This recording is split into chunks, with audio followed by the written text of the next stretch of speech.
하나님의 열심이라는 제목으로 창세기 43장 1절부터 34절까지 보겠습니다. 세번역 버전이고요. 창세기 43장 1절부터 34절까지. 또 오늘도 여러분들을 위해서 대표로 말씀을 봉독해 주실 것입니다. 우리는 함께 눈과 마음으로 잘 따라가기 원합니다. 그 땅의 기근이 더욱 심해갔다. 그들이 이집트에서 가지고 온 곡식이 다 떨어졌을 때에 아버지가 아들들에게 말하였다. 다시 가서 먹거리를 조금 더 사오너라. 유다가 아버지에게 말하였다. 그 사람이 우리에게 엄하게 경고하면서 너희가 막 내 아우를 데리고 오지 않으면 다시는 나의 얼굴을 못 볼 것이다 하고 말하였습니다. 우리가 막내를 데리고 함께 가게 아버지께서 허락하여 주시면 다시 가서 아버지께서 잡수실 것을 사오겠습니다. 그러나 아버지께서 막내를 보낼 수 없다고 하시면 우리는 갈 수 없습니다. 그분이 우리에게 말하기를 너희가 막내 아우를 데리고 오지 않으면 다시는 나의 얼굴을 못 볼 것이다 하였기 때문입니다. 이스라엘이 자식들을 탓하였다. 어찌하려고 너희는 아우가 있다는 말을 그 사람에게 해서 나를 이렇게도 괴롭히느냐. 그들이 대답하였다. 그 사람은 우리와 우리 가족에 관하여서 낱낱이 캐물었습니다. 너희 아버지가 살아 계시냐 하고 묻기도 하고 또 다른 형제가 있느냐 하고 묻기도 하였습니다. 우리는 그저 그가 묻는 대로 대답하였을 뿐입니다. 그가 우리의 아우를 그리로 데리고 오라고 말할 것이라고는 상상도 하지 못하였습니다. 유다가 아버지 이스라엘에게 말하였다. 제가 막내를 데리고 가게 해주십시오. 그러면 우리가 곧 떠나겠습니다. 이렇게 하여야 우리도 아버지도 우리의 어린 것들도 죽지 않고 살 수 있을 것입니다. 제가 그 아이의 안전을 책임지겠습니다. 아버지께서는 그 아이에 대해서는 저에게 책임을 물어주십시오. 제가 그 아이를 아버지께로 다시 데리고 와서 아버지 앞에 세우지 못한다면 그 죄를 제가 평생 달게 받겠습니다. 우리가 이렇게 머뭇거리고 있지 않았으면 벌써 2번도 더 다녀왔을 것입니다. 아버지 이스라엘이 아들들에게 말하였다. 꼭 그렇게 해야만 한다면 그렇게 하도록 하여라. 이 땅에서 나는 것 가운데 가장 좋은 토산물을 너희 그릇에 담아 가지고 가서 그 사람에게 선물로 드리도록 하여라. 유향과 꿀을 얼마쯤 담고 향품과 몰약과 유황나무 열매와 감 복숭아를 담아라. 돈도 2배를 가지고 가거라. 너희 자루에 아기를 담겨 돌아온 돈은 되돌려 주어야 한다. 아마도 그것은 실수였을 것이다. 너희 아우를 데리고 어서 그 사람에게로 가거라. 너희들이 그 사람 앞에 설 때에 전능하신 하나님이 그 사람을 감동시키셔서 너희에게 자비를 베풀게 해주시기를 빌 뿐이다. 그가 거기에 남아있는 아이와 베냐민도 너희와 함께 돌려보내준다면 더 바랄 것이 없겠다. 자식들을 잃게 되면 잃는 것이지 난들 어떻게 하겠느냐. 사람들은 선물을 꾸리고 돈도 갑절을 지니고 베냐민을 데리고 급히 이집트로 가서 요셉 앞에 섰다. 요셉은 베냐민이 그들과 함께 온 것을 보고서 자기 집 관리인에게 말하였다. 이 사람들을 데리고 가시오. 짐승을 잡고 밥상도 준비하시오. 이 사람들은 나와 함께 점심을 먹을 것이오. 요셉이 말한 대로 관리인이 그 사람들을 요셉의 집으로 안내하였다. 그 사람들은 요셉의 집으로 안내를 받아 들어가면서 겁이 났다. 그들은 지난번에 여기에 왔을 적에 우리가 낸 돈이 알지도 못하는 사이에 우리의 자루 속에 담겨서 되돌아왔는데 그 돈 때문에 우리가 이리로 끌려온다. 그 일로 우리가 우리에게 달려들어서 우리의 나귀를 빼앗고 우리를 노예로 삼으려 하는 것이 틀림없다 하고 걱정하였다. 그래서 그들은 요셉의 집 문 앞에 이르렀을 때에 요셉의 집 관리인에게 가서 물었다. 우리는 지난번에 여기에서 곡식을 사간 일이 있습니다. 하룻밤 묵어갈 곳에 이르러서 자루를 풀다가 우리가 지른 돈이 액수 그대로 우리 각자의 자루 아귀 안에 고스란히 들어있는 것을 보았습니다. 그래서 우리가 그것을 가지고 왔습니다. 또 우리는 곡식을 살 돈도 따로 더 가지고 왔습니다. 우리는 누가 그 돈을 우리의 자루 속에 넣었는지는 모릅니다. 그 관리인이 말하였다.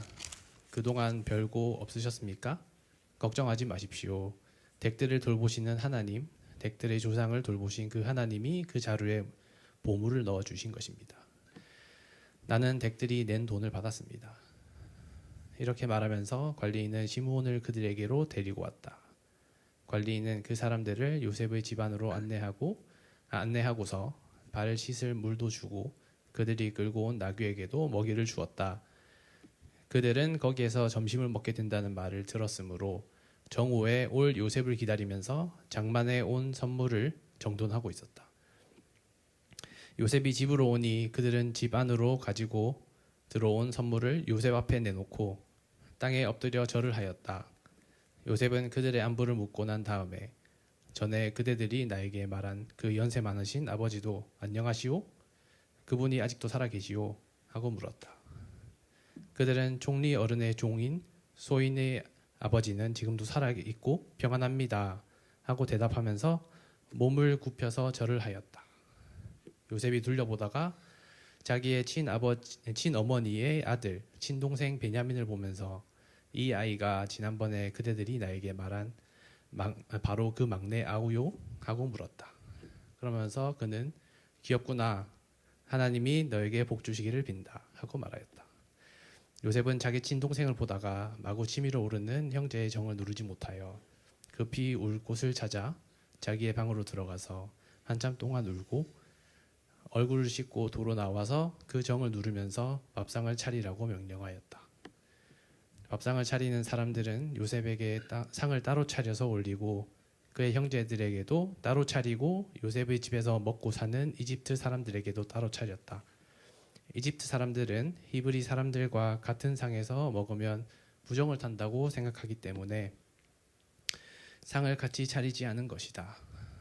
요셉의 형제들은 안내를 받아가며 요셉 앞에 앉아 있었는데 앉고 보니 맏아들로부터 막내 아들에 이르기까지 나의 순서를 따라서 앉게 되었다.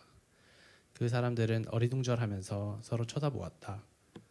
각 사람이 먹을 것은 요셉의 상에서 날라다 주었는데 베냐민에게는 다른 사람들보다 5몫이나 더 주었다. 그들은 요셉과 함께 취하도록 마셨다. 감사합니다. 그림이 그려지시죠? 오늘 말씀 함께 나눌 때 그 은혜 누리기 원합니다. 한 번 더 기도하겠습니다. 하나님, 오늘도 하나님의 말씀, 하나님이 주신 말씀, 하나님이 하시는 말씀 나눌 때 우리가 그 말씀에 담긴 하나님의 뜻과 마음을 깨닫고 경험하고 또 살아내기 원합니다. 예수님의 이름으로 기도합니다. 아멘. 오늘 제목이 하나님의 열심이죠. 많이 들어보셨을 텐데요. 오늘 또 말씀을 전한 후에 하나님의 열심이라는 찬양도 함께 할 텐데 바라는 것 한 가지는 여러 가지를 나누겠지만 저와 여러분들을 위해 하나님께서 열심을 내고 계신다를 경험하고 또 기억하고 갈망하기 원하는 것입니다. 오늘 본문은 두 부분으로 나눌 수 있습니다. 여러 가지로 나눌 수 있겠지만 크게 두 부분으로 나눈다고 한다면 첫 번째는요, 야곱이 베냐민을 이집트 땅으로 보내는 장면이고요.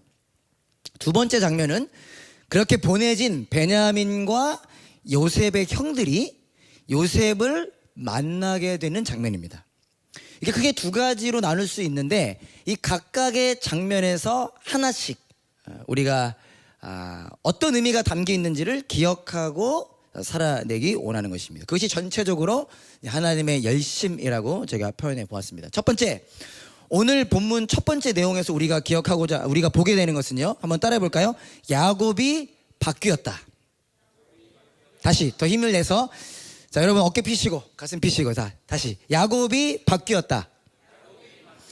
첫 번째 장면은 야곱이 베냐민을 이집트 땅으로 보내는 것입니다.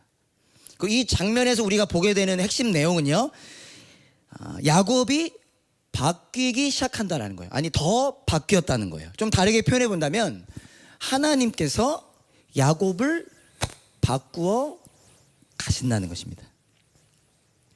여러분 지난주에 살펴보았던 창세기 42장 기억하실까요? 창세기 42장에서 이집트에서 돌아온 요셉의 형들이 자신들에게 일어났던 일들에 대해서 자신들의 아버지인 야곱에게 자세히 설명합니다. 그 내용 중에 하나가 뭐였죠? 우리 시몬이 잡혀 있었잖아요. 우리가 첩자로 몰렸는데 그것이 증명되려면, 우리가 그걸 증명하려면 우리의 막내 동생 베냐민을 데리고 와야 된다고 합니다. 그래야 다시 우리가 갈 수 있습니다. 얘기를 했는데 야곱의 아버지는 어떻게 결정했죠? 베냐민을 보낼 수 없다. 근데 그 모습이 오늘 본문에서도 마찬가지로 나타납니다. 요셉의 형들이 가지고 온 곡식이 다 떨어졌어요. 시간이 얼마나 지났는지는 모르겠지만 어느 정도의 시간이 지나고 그들이 가지고 온 곡식은 다 떨어졌고 1절에서 표현되듯이 그 기근은 점점 더 심해져 갔습니다. 그래서 오늘 본문에서도 등장했던 것처럼 이제 굶어 죽게 생겼다라고 표현하죠. 그 정도의 지금 어려움에 처해 있을 때 요셉의 형들이 다시 아버지 야곱에게 가서 이야기하죠. 우리가 다시 이집트로 가겠습니다. 그러나 가려면 베냐민을 데리고 가야 합니다 라고 얘기하자 야곱이 이렇게 얘기하죠. 어찌하여 아우가 있다는 말을 해서 나를 이토록 괴롭게 하느냐. 형들을 막 나무라는 거죠. 그러면서 베냐민은 이집트로 보낼 수 없다라고 이야기하는 모습을 다시 볼 수 있습니다. 제가 아직 서툴지만 두 아이의 아빠라 그런지 야곱을 막 뭐라고 하기보다는 야곱의 마음이 조금은 이해는 가는 것 같아요. 야곱이 4명의 부인이 있었는데 그중에 가장 사랑했던 아내가 사실 원래 이 여인과 먼저 결혼했었어야 됐는데 라헬이었죠. 그리고 라헬이 2 아들을 낳았는데 그중에 큰아들이 요셉, 2번째 아들이 베냐민이죠. 지금 야곱의 시점에서 본다면 라헬이 낳은 1번째 아들 요셉은 짐승들에 의하여 죽임당했습니다. 그 아픔이 여전히 사라지지 않았어요. 그런데 지금 그 요셉은 죽고 동생 베냐민 하나가 남은 것인데 그 베냐민을 이집트로 보내고 싶어 하지 않는 것은 어쩌면 야곱에게 있어서 충분히 나올 법한 일이 아닌가 공감이 되기는 합니다. 가면 죽을 것 같으니까. 그러나 그럼에도 불구하고 그와 동시에 우리는 야곱에게서 여전히 연약함도 있다라는 사실을 보게 됩니다. 이해는 가지만 그 이해가는 건 이해가는 거고 또 야곱은 참 여전히 부족하구나도 볼 수 있습니다. 너무나 쉽죠. 지금 어떤 상황 가운데 있습니까? 자신의 아들 중 하나인 시몬이 이집트 감옥에 갇혀 있습니다. 그것도 첩자로 몰려서 갇혀 있어요. 언제 죽을지 모르는 상황입니다. 근데 조금 과장돼서 얘기일 수도 있겠지만 베냐민을 이집트로 보내지 않는 건 베냐민이 죽을까 봐인데 그건 또 다르게 표현한다면 어떤 의미가 될 수 있죠? 시므온은 죽어도 괜찮다라고 하는 해석도 가능한 모습인 거죠. 뿐만 아니라 가지고 온 곡식이 다 떨어지고 지금 온 가족이 기근이라는 어려움 가운데 굶어 죽을 위기에 처해 있습니다. 그런데 그럼에도 불구하고 야곱은 베냐민을 보내지 않습니다. 왜죠? 베냐민을 향한 편애에 사로잡혀 있는 거예요. 12아들의 아버지인 이 야곱이 베냐민을 더 사랑하는 그 편애에 사로잡혀 있는 것입니다. 지난 그 42장의 내용을 아시겠지만 기근으로 인해서 흉년으로 인해서 곡식을 사기 위해서 야곱의 아들들을 보내는데 10명의 형들만 보냈죠. 베냐민은 보내지 않았습니다. 그 이유가 뭐죠? 베냐민이 죽을까 봐. 베냐민이 혹 어떻게 될까 봐. 그리고 지금도 베냐민은 보내지 않으려 하고 있습니다. 야곱이 요셉을 편애했었잖아요. 근데 이 요셉을 편애함으로 인해서 형들이 요셉을 시기했고 시기가 커져서 요셉을 죽이고 싶어 했고 그러다 그들이 결정이 종으로 팔아버린 거였는데 쉽게 말하면 야곱의 편애로 인해서 그 형제들의 사이가 다 산산조각나고 가족이 지금도 여전히 그 아픔에 시달리고 있는데 그럼에도 불구하고 여전히 그 편애의 모습에서 벗어나지 못하는 그 모습을 벗어버리지 못하는 야곱의 모습이 나타나고 있다는 것입니다. 그런데 놀랍게도 하나님께서는 그런 야곱을 포기하지 않으시고요. 그런 야곱의 가운데서 여전히 일하십니다. 그리고 야곱을 바꾸어 가십니다. 1절을 다시 볼까요? 1절은 이렇게 표현하고 있습니다. 그 땅에 기근이 더욱 심해갔다. 창세기 42장은 흉년이 시작된 지 어느 즈음인지 정확히 알 수는 없습니다. 근데 창세기 43장, 44장, 45장은 같은 시간이거든요. 근데 창세기 45장을 자세히 읽어보면 요셉이 형들에게 이야기하는 가운데 지금이 언제인가, 지금이 흉년이 든 지 2년째라고 이야기를 해요. 그러면 앞으로 흉년이 얼마가 더 남았죠? 지금이 흉년이 2년째면 5년 더 남았죠. 풍년 7년 뒤에 흉년 7년이 오는 거였잖아요. 그러니까 지금 흉년이 앞으로 5년이나 더 남았는데 더 중요한 것은 그 흉년으로 인한 기근이 점점 더 심해져 가고 있다는 것입니다. 창세기 41장에 기근이 표현되고요. 오늘 창세기 43장에도 기근이 표현되는데 그냥 한글 성경에 보면 기근이 심해졌다 이렇게 표현하고 있습니다. 그런데 원문을 보면 그 심해졌다라고 하는 묘사의 표현이 바뀌는 것을 우리가 알 수 있는데 하자크라고 하는 단어에서 카베드라고 하는 단어로 바뀝니다. 이게 무엇을 의미하냐면 쉬운 거지만 기근이 점점점 더 심해져 가고 있는데 그 배후에 누가 계시느냐, 누가 일하시느냐? 하나님이 일하고 계신다라는 거예요. 즉 이집트 사람들이나 다른 나라 사람들에게는 그 기근이 우연일지 모르나 지금 창세기의 주인공이라고도 표현했습니다. 물론 하나님이 주인공이시지만 그 주인공이라고 할 수 있는 야곱의 가족에 있어서는 그 기근을 통하여 하나님께서 일하고 계신다라는 거예요. 하나님이 하나님의 계획을 가지고 일하고 계신다라는 겁니다. 근데 그 중에 하나가 무엇이냐? 그 기근을 통해 야곱을 만들어 가시는 거예요.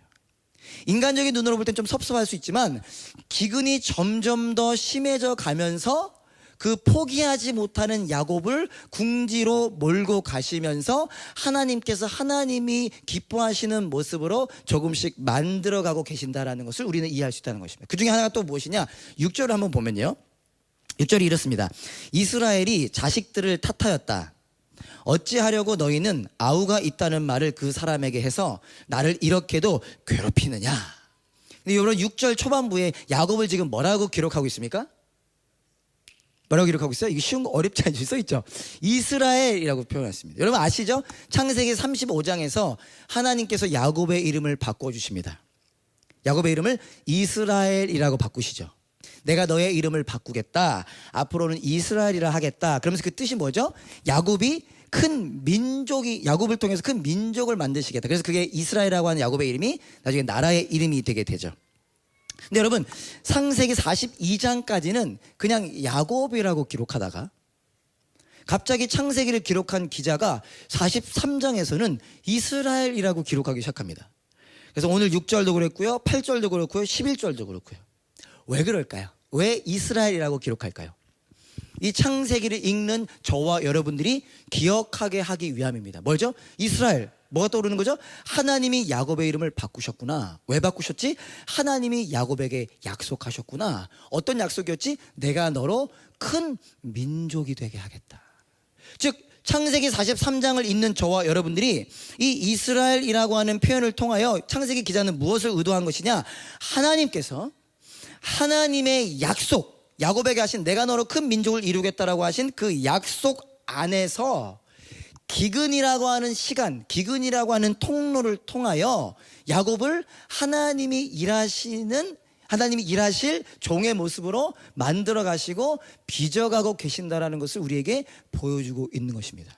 우리의 눈으로 봐도 야곱이 너무나 부족해요.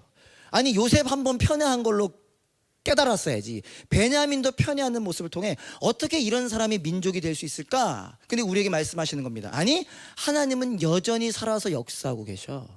하나님께서 야곱을 바꾸시는 거야. 어떻게 바뀌는지 너희들이 주목해봐라 라고 마치 말하고 있다라는 것입니다. 결국 야곱은 그렇게 바뀌어가기 시작합니다. 14절을 한번 볼까요? 14절에서 야곱이 이렇게 고백합니다. 너희들이 그 사람 앞에 설 때에 자 보세요. 이렇게 고백합니다. 전능하신 하나님이 그 사람을 감동시키셔서 너희에게 자비를 베푸게 해주시기를 빌 뿐이다. 그가 거기에 남아있는 아이와 베냐민도 너희와 함께 돌려보내준다면 더 바랄 것이 없겠다. 자식들을 잃게 되면 잃는 것이지 난들 어떻게 하겠느냐. 사실 이렇게도 보여요. 사실 이 야곱의 고백이 잃게 되면 잃는 거지, 난들 어떻게 하겠느냐, 제가 늘 하는 것처럼 약간 체념 섞인 것처럼 이제 할 수 있는 게 없으니까, 특히 아들들이 자꾸 자기를 얽매이니까 체념 섞인 것처럼 결정하는 것처럼 보이기도 하지만, 저는 동시에 그 이면에 이 모습이요, 야곱이 또 한 번 성장하게 되는 모습 같아 보입니다. 여전히 연약해 보이긴 하지만 야곱이 이제까지는 하나님을 한 번도 찾지 않거든요. 그러다가 뭐라고 고백하는 거예요? 전능하신 하나님이. 물론 궁지에 몰렸긴 하지만 그럼에도 불구하고 그 순간에 하나님을 부르짖는 모습을 통해 이제는 모든 것을 하나님께 맡기기 시작하는 야곱의 모습, 그리고 끝까지 갖고 있었던 그 편애와 욕심을 내려놓는 야곱의 모습이 나타나기 시작합니다. 놀라운 것은요, 그렇게 야곱이 변해 갈 때, 이게 제가 되게 여러분들 좀 기억했으면 하는 표현이거든요. 그렇게 야곱이 하나님께 굴복함으로 야곱은 복의 통로가 되어지기 시작합니다. 야곱의 능력으로, 야곱의 실력으로 변한 것이 아니라 하나님의 그 열심으로 인하여 거기에 반응함으로 야곱이 자기의 것을 내려놓기 시작할 때 그제서야 복의 통로로 살아가게 되는 것입니다. 중요한 것은 무엇일까요? 야곱에게 향했던 이 은혜와 뜻이 저와 여러분들을 향하고 있다는 것입니다. 여러분, 야곱은 누구를 나타낼까요? 야곱은 요즘에 예수님의 정답이 아닌 걸 제가 질문을 좀 많이 하죠. 네. 야곱은 나를 나타냅니다. 저와 여러분을 나타냅니다. 즉 하나님께서는 저와 여러분들도 바꾸어 가기 원하시며 반드시 바꾸어 가십니다. 왜죠? 저와 여러분들을 통해 일하기 원하시기 때문입니다. 우리 교회 대부분이라고 하는 건 제가 확인 다 못해서 다들 착하고 겸손해서 목사님 저 같은 사람이 어떻게 해요? 라고 할지 모르겠습니다. 그런데 하나님은 그런 우리를 통해서 일하신다라는 것을 기억하면서 오늘 조금 더 강조하고 싶은 것은요, 그런데 여러분, 우리가 하나님의 일하심의 통로가 되기 위해서는 우리가 포기해야 하는 것이 있습니다. 하나님의 때에, 하나님의 계획 안에, 하나님의 일하심 안에서 그 일이 이루어질 텐데요, 반드시 어떤 순간이 오게 되느냐, 우리가 포기하고 내려놓아야 하는 것이 있다는 것입니다.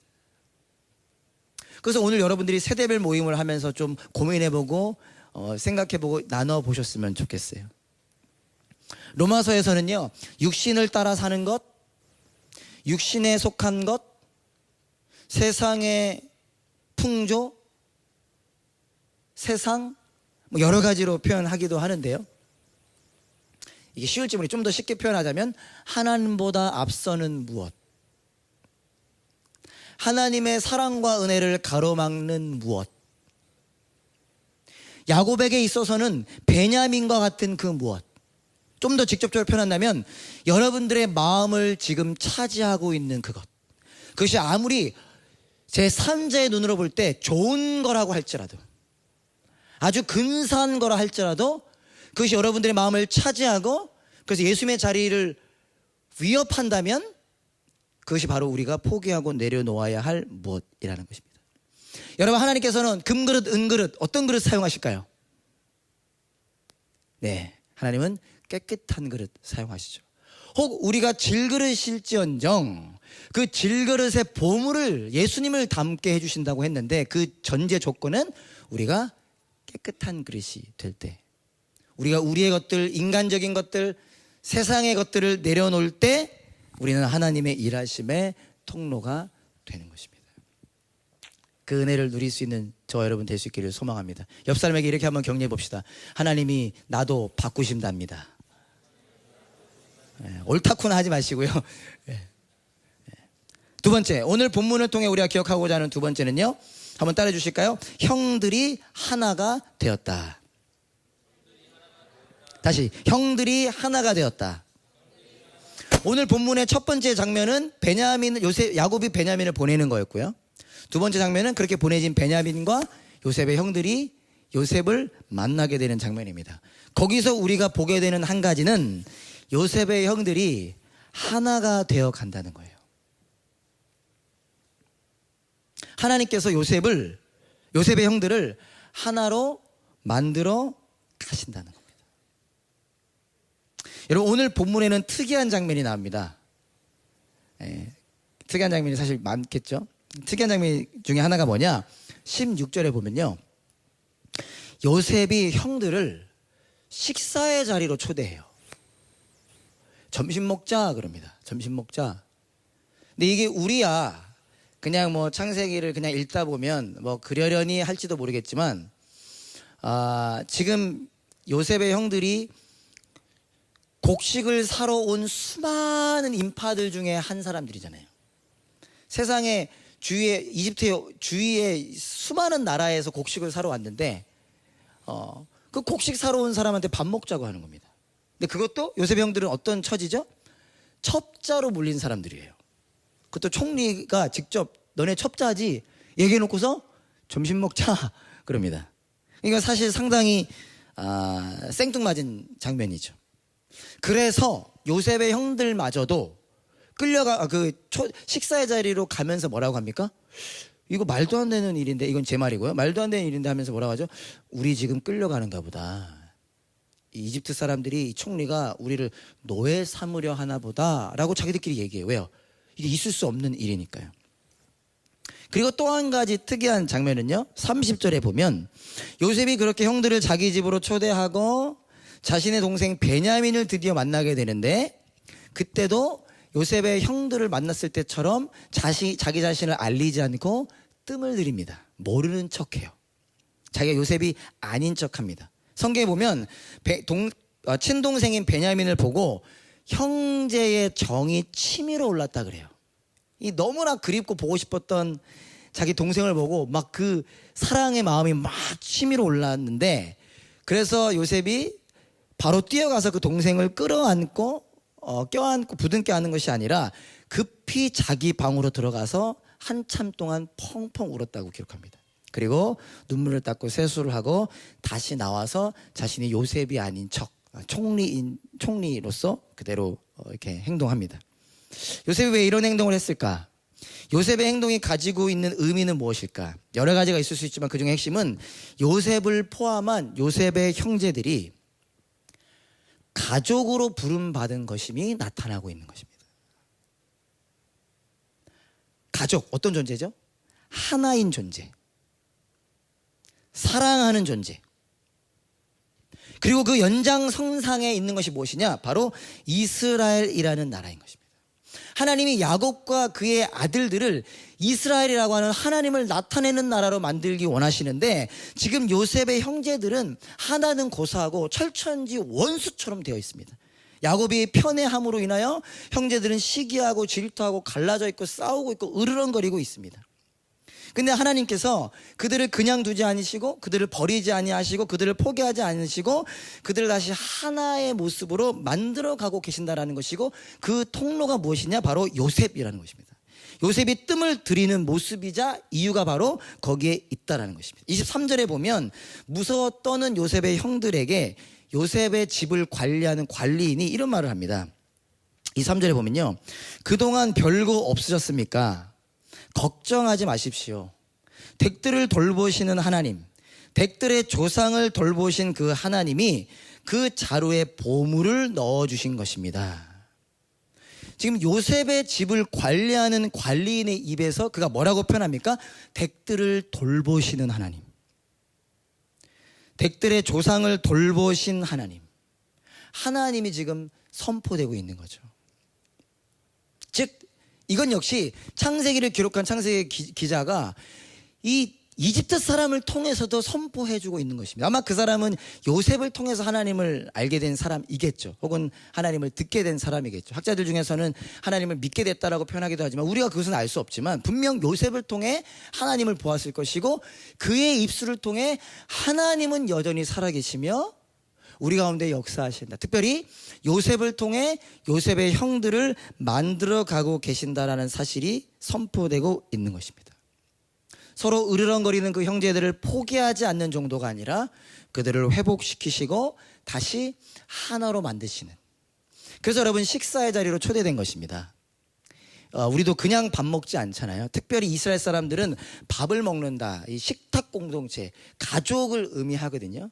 그래서 요셉은 그들을 식사의 자리로 초대한 것입니다. 그러한 과정들을 통해 형들의 모습이 변하는 것을 우리는 또한 볼 수 있습니다. 9절을 한번 보면요. 유다가 아버지 야곱에게 이렇게 말합니다. 제가 그 아이의 안전을 책임지겠습니다. 아버지께서는 그 아이에 대해서는 저에게 책임을 물어주십시오.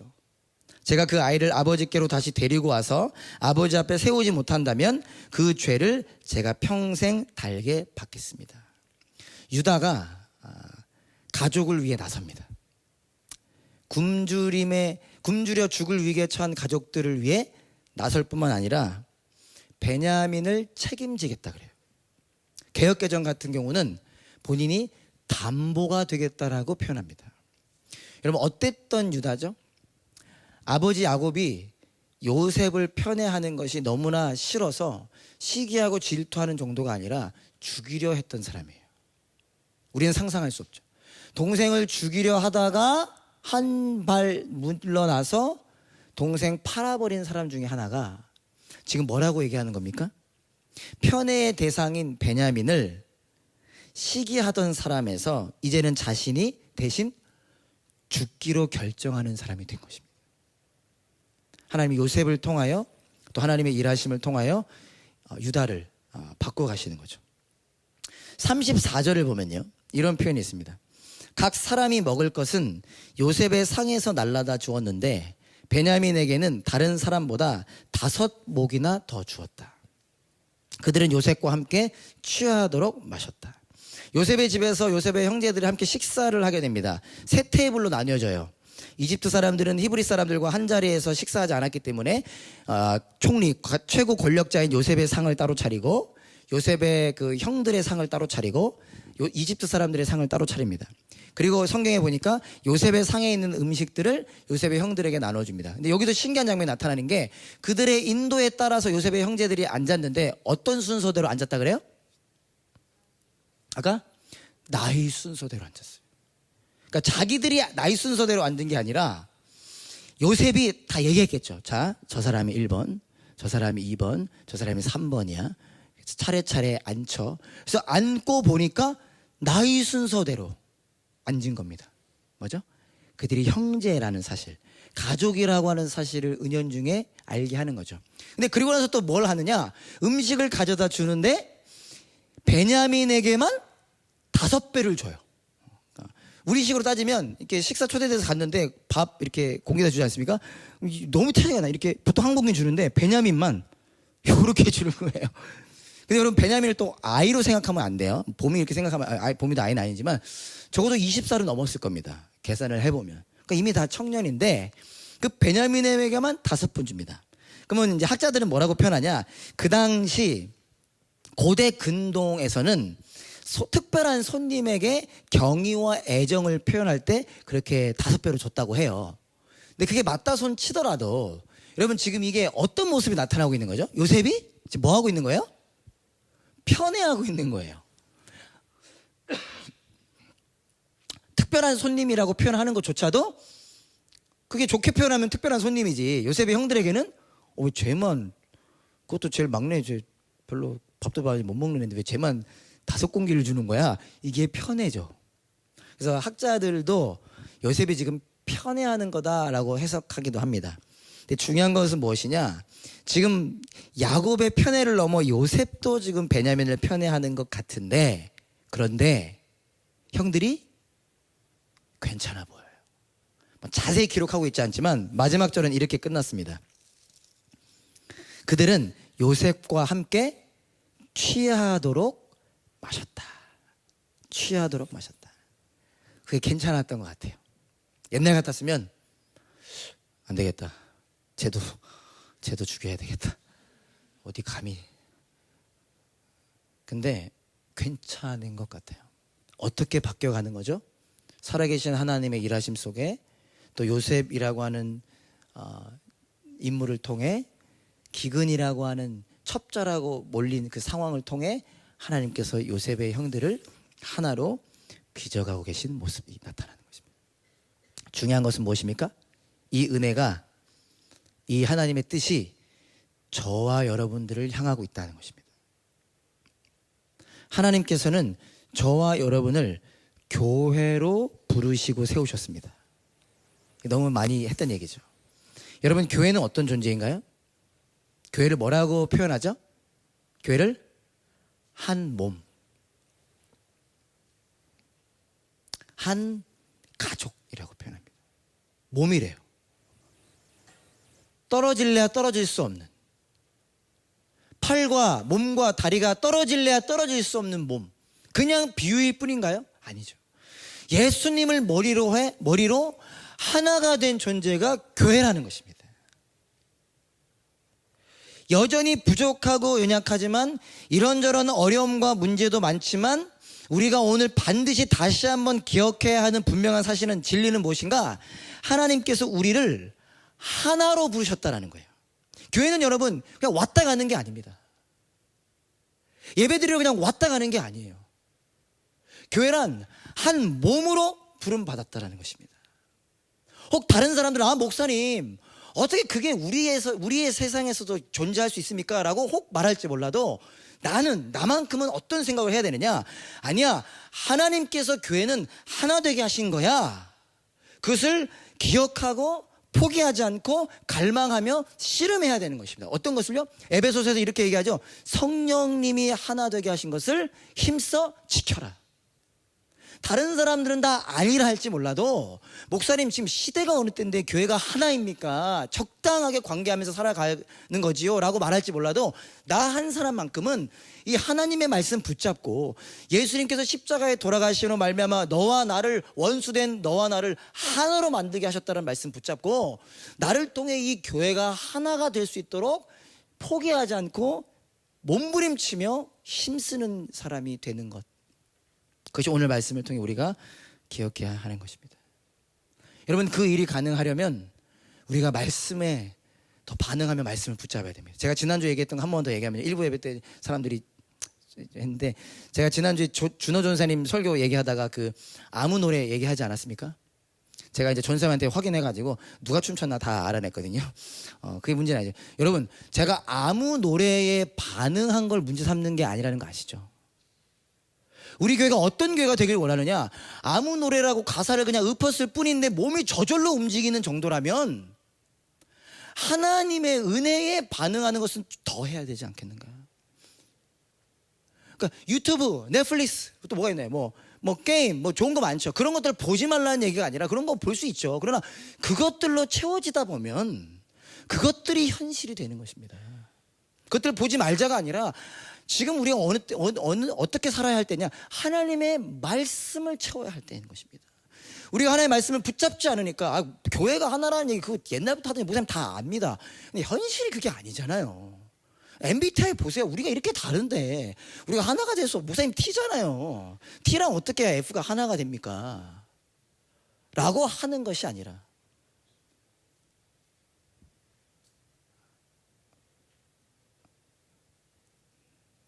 MBTI를 통해 서로를 알아가는 건 좋은 것 같아요. 그러나 그걸 넘어 예수 그리스도의 보혈로 T와 F가 하나가 되는, 또 뭐가 있나요? 잘 몰라서 내가 뭔지도 내가 까먹어. 내가 E인지 I인지도 모르겠고, 어쨌든 여러분, 그 말씀이 채워져야 그렇게 살아갈 수 있지 않겠나 싶습니다.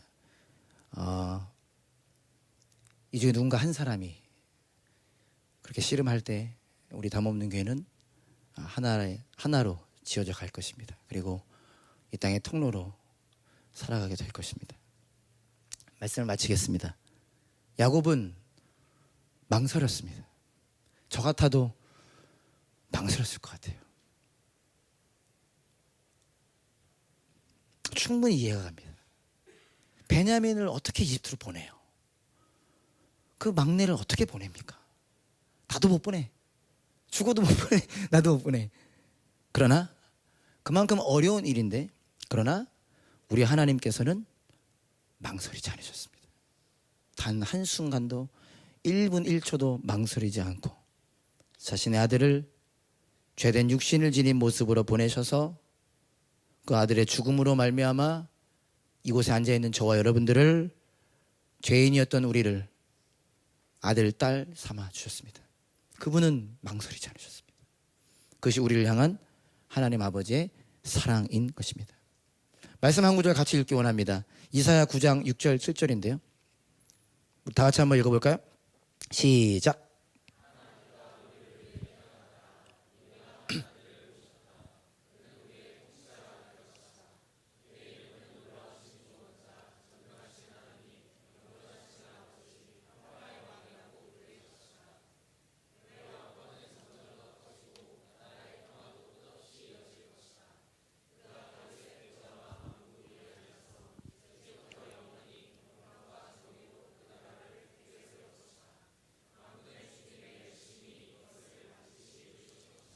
아멘. 아멘. 예수님에 대한 약속의 말씀이죠. 내가 나의 아들 예수를 너에게 보내서 내가 너희를 구원하고 내가 너희들을 나의 백성, 나의 나라로 만들어 갈 것이다 라는 하나님의 약속의 말씀인데요. 그러면서 마지막에 이렇게 표현하시죠. 이사야를 통해 하나님 뭐라 말씀하십니까? 만군의 주님의 열심히 이것을 반드시 이루실 것이다. 여러분, 놀라운 약속의 말씀 아닙니까? 저와 여러분들을 구원하기 위해서 하나님께서 열심을 내신다는 거예요. 여러분, 뭐 열심히 하시죠? 공부 열심히 하죠? 우리 담없는 교회 26세 이하들 과제 열심히 하죠? 직장생활 여러분 열심히 하시죠? 게임도 열심히 한다는 얘기 들었습니다. 밤을 새워가면서. 예. 여러분, 하나님께서 저와 여러분들을 살리기 위하여 열심을 내신다는 거 마치 이런 것 같아요. 내가 반드시 이룰 거야. 내가 이 세상을 창조하고 너희를 만든 존재인데 내가 반드시 해낼 거야. 내가 반드시 만들어 갈 거야. 내가 반드시 너희를 구원할 거야. 내가 그 일을 위하여 열심을 낼 거야. 어마어마한 얘기죠. 그것이 저와 여러분들을 향한 하나님의 사랑인 것입니다. 저는 그 정도 열심을 못 낼지 몰라요. 우리 교회는 그 정도 열심을 못 낼지 모릅니다. 그러나 우리 하나님 아버지는 여러분들을 위하여 그 열심을 이루신다는 것입니다. 야곱을 바꾸신 것처럼 우리를 바꾸어 가시고 요셉의 형들을 하나 되게 하신 것처럼 우리를 하나 되게 하신다는 것입니다. 함께 한번 질문해 보면 좋겠습니다. 여러분, 이 사랑을 정말로 알고 계십니까? 이 사랑을 지금도 느끼고 계십니까?